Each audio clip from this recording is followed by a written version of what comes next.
In this episode we'll be making a trace around Nerf bullets.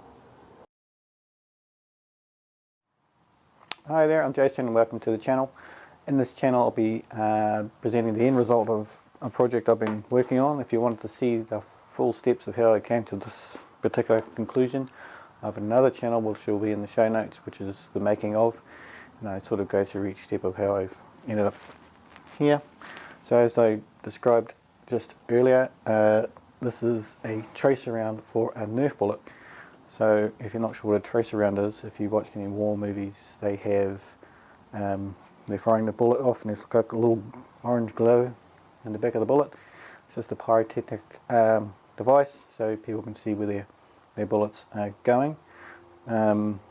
Obviously you can't have a pyrotechnic device in a Nerf bullet, it'll just burst into flames. So here I've just used a LED and a few batteries to make a little red glowing light. So there's sort of two benefits really. It looks cool when it's flying through the air, and if you're playing Nerf at night, you're going to play Nerf at night, you can easily find your bullets because the whole bullet glows red. So let's get into it. Okay, so to make this trace around you'll need side cutters, long nose pliers, super glue, a razor blade or a sharp knife, some LEDs for the lights, a Nerf bullet, these little holders which hold the battery and the LED. I'll have a link in the description to where you can download it and print it on your 3D printer or a friend's 3D printer. And the last thing will be the batteries. Now, these are called AG4s or LR66s. They're very small, so parents, big brothers, big sisters, caregivers, keep them away from kids because they're really small, and of course if you put one in your mouth you'll be extremely sick. So once you got all those bits together, we can start assembling the light. So we'll just go through the process of putting this together. I'm going to use my phone here because it's quite fiddly and you're not going to see much from over there. But you've got the holder. So I'll have the files linked in the description so you can just download this part. It's sort of right on the edge of the ability of a FDM printer. I've got an end that's free, and it's, you know, it's borderline. It'd be good with like a resin printer perhaps, but it seems to be strong enough. So we'll start with making the holder, and on the end here is two little holes, and on the bottom you'll see this little cutout section. So with this bit with the ridge, we've got two legs on the LED, one's longer than the other, so you want the long leg to go through the side with the little ridge. So you just feed it through. Short leg obviously goes through the other hole.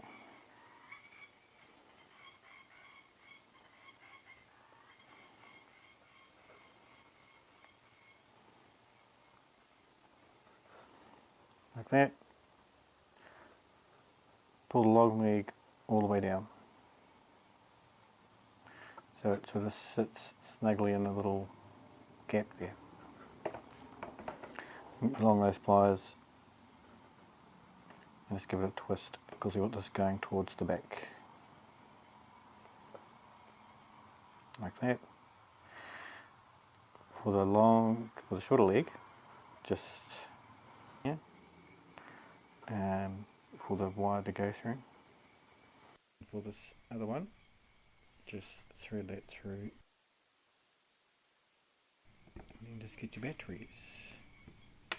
It's sort of rounded across the top, so that lets you know with the flat side. Obviously, the flat side of the battery goes in there.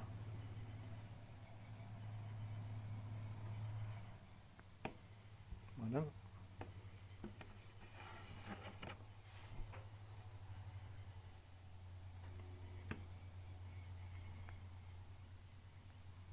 second one in, and we're done. And so just with the side cutters, nip off the extra bits.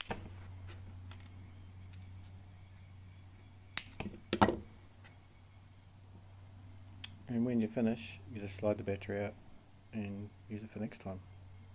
So I'm not sure if I made that entirely clear in our video, but just in the 3D modeling Fusion, I've created the same thing just so maybe it's a bit clearer. So there's our LED, here's the long leg of the LED, and on the other side the short leg.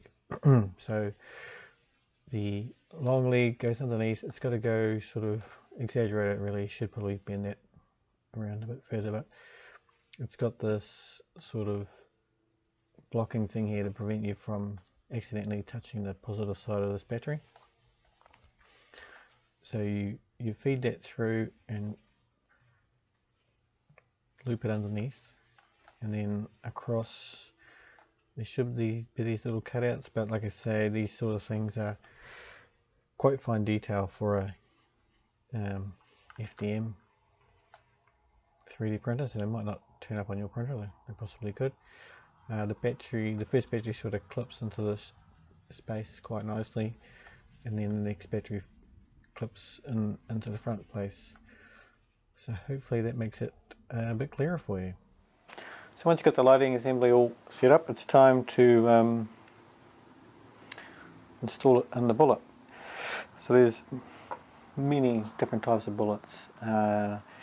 You can get Nerf ones, Chinese ones, eBay ones, AliExpress ones, but they all pretty much have the same principle. The main thing is that they don't leak air, because the way Nerf bullets work is there's a shot of compressed air that goes through the back of it to fire it off. If there's any leaks, they'll slip at the sides and you won't get any distance out of it. So if I blow on that, nothing escapes. But I want to get this end off because I'm going to chop it and glue it onto the end of the light. So for this particular one, I just comes out like that. Some of them, when you pull it out, it destroys the innards, so you've got no insides anymore. In that case, you'll just use the other end of the bullet to put the light in. So this has been designed so it should actually seal. So if I put it in,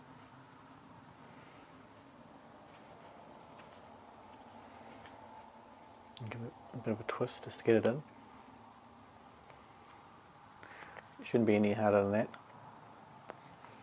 It's pretty much airtight. And what I want to do with this end is just, for this bullet, every bullet's different, just chop it off with a knife.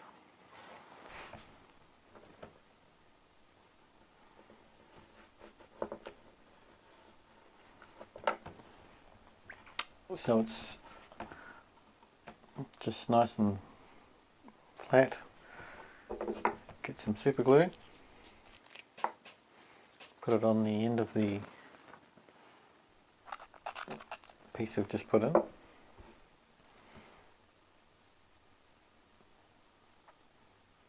and then it's just a case of letting it set.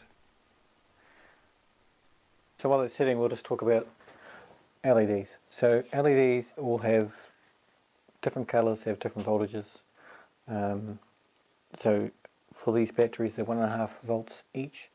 So when we put two of them together, that's 3 volts.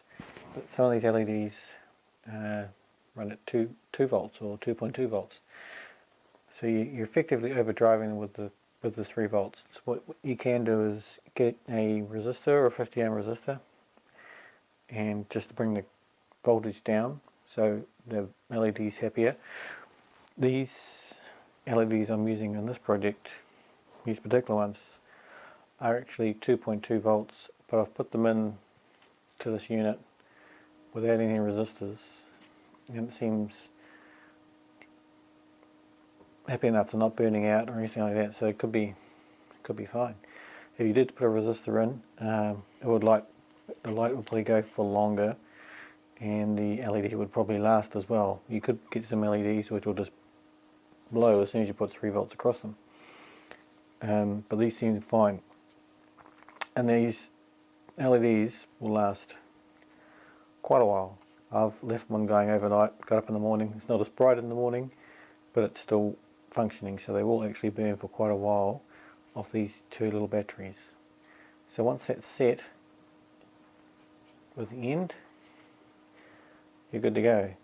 For the bigger Nerf bullets, the diameter of the outside of this holder is the exact same size as the inside of the big bullets. So you just do exactly the same process, except you'd glue it to the big end bullet and put it in. So you'd still, this will work for the smaller bullets and the mega shots as well. Okay guys, that pretty much wraps up this project. If you, again, if you want to see how we came to this conclusion, check out the other channel, which is the making of, and it goes through all this sort of steps I went to. I think it's like 20 revisions to get to this end result. What you might find you need to do is, of course, if there's any air leaking in the unit itself, you won't get quite the distance when firing it. So on some of these ones I've just put some hot glue around the LED just to make it airtight, because the air is only going to rush past the little holes that the LED legs go through. So that might be a tip for you. If you've got like and they can get really powerful springs for these Nerf guns. So if you try this out on a gun which shoots quite a range, be interested to see any videos to see what they look like with the tracer round in them.